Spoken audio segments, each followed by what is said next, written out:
Hello everyone, today we are want to make procedure text video. Before that, I want to introduce myself. My name is Raffi Mahesa Fhadillah and my friend Agustian. We are from 11 Science 7. So, what is procedure text? Procedure text is text that explain or help us how to make or use something. Its social function is to describe how something is completely done through a sequence or steps. Now, we are want to make seblak. Enjoy it.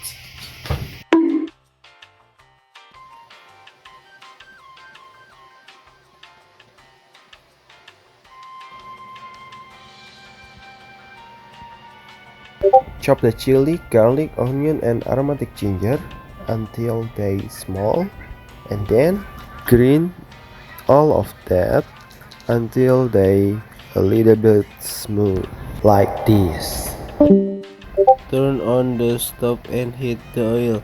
After that, put the condiment into kettle.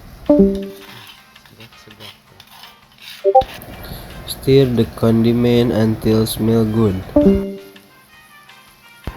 If the condiments smell good, put the water on kettle and put the seasoning like 1 tablespoon of MSG and 1 tablespoon of salt. Don't forget to stir it. After the water boiling, put the crackers.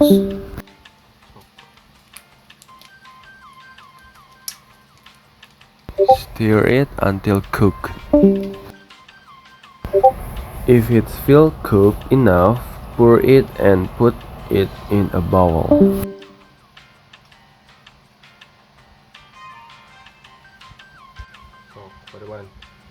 Don't forget to turn off the stove, guys. Tada! The seblak is already done. Enjoy it, guys.